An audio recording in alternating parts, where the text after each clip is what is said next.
Sa ulo ng ating mga balita, Calsideco, kinilala sa buong rehiyon bilang Bayaning Samahang Pilipino ng Gawad Jenny Lopez Jr. Bayaning Pilipino Awards 2010. 20 kababaihan ng Barangay Ibabao West na benepisyohan ng Fish Processing Seminar.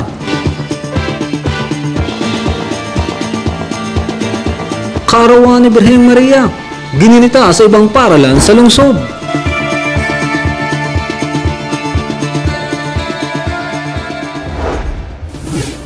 Magandang gabi, Oriental Mindoro, ikawalo sa buwan ng Setyembre taong 2010. Ito po ang TVNet Newsline.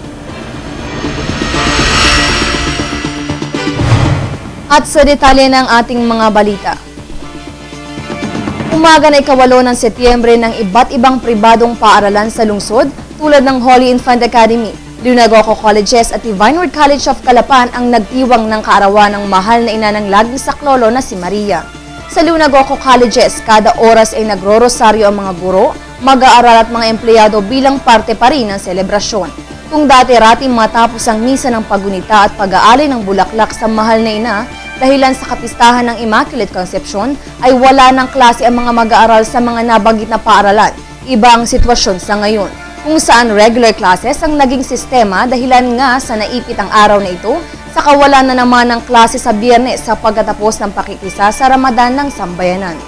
Samantala, kasabay ng selebrasyon ng kapistahan ng Immaculada Concepcion, ang paglulunsad naman ng 2 araw na Foundation Day ng Computer Learning Center of Calapan sa Barangay Lalud sa lungsod.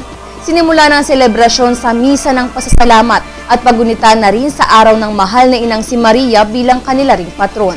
Matapos ito ay binuksan ang mga booths na ginawa ng iba't ibang departamento dito at ilang mga kompetisyon ang isinagawa bilang parte pa rin ng selebrasyon ng pagkakatatag ng CLCC.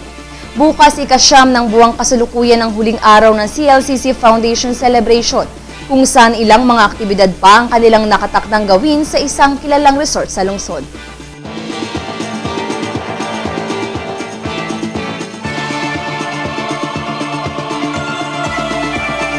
Iba pang mga balita makalipas lamang ng ilang paalaala. I want my beating back. Let's go.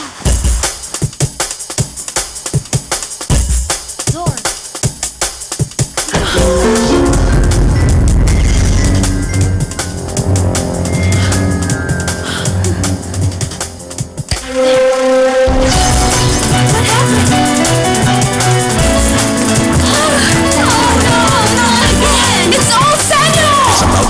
On HD LCD Sanyo.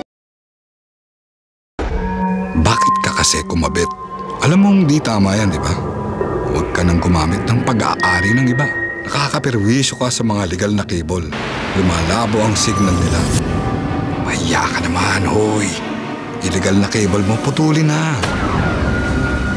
Ano, gusto mo bang umabot pa sa kulungan? Umiwas ka na sa gulo tsaka skandalo. Huwag maging kabit. Pakabit ng tama ngayon. Supported by PCTA. 4 na araw na kinansela ang pasok ng 46 na mag-aaral sa nursery sa Barangay Baruyan, lungsod ng Calapan simula pa noong Lunes. Ang nabanggit na pagkansela ng klase ay bunsod umano ng bagong proyekto ng sanggunian na pagpapatayo ng covered court sa loob ng bakuran ng Barangay Hall kung saan nasasakupan din ng nursery school.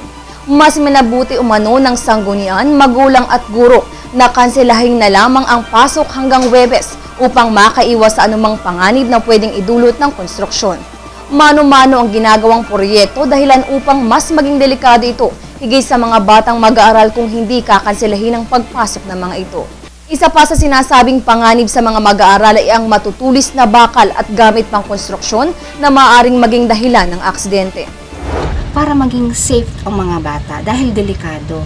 Delikado sa mga bata yung pagtataas ng haligi ng court, delikado sa mga bata. Yun ang ano. So 1 week yun. Basta maitindig lang yung haligi, malagyan ng tawag brace o yung trusses, anong pang tawag doon sa yun. So siguro okay na yun. Ang mga responsable naman sa pagkakansela ng klase ay agad na pinaalam sa pamahalang panglungsod ng kanilang naging hakbang.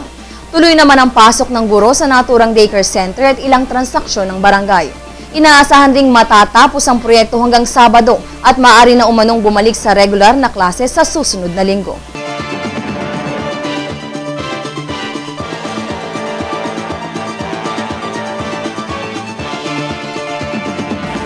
Sa ibang balita,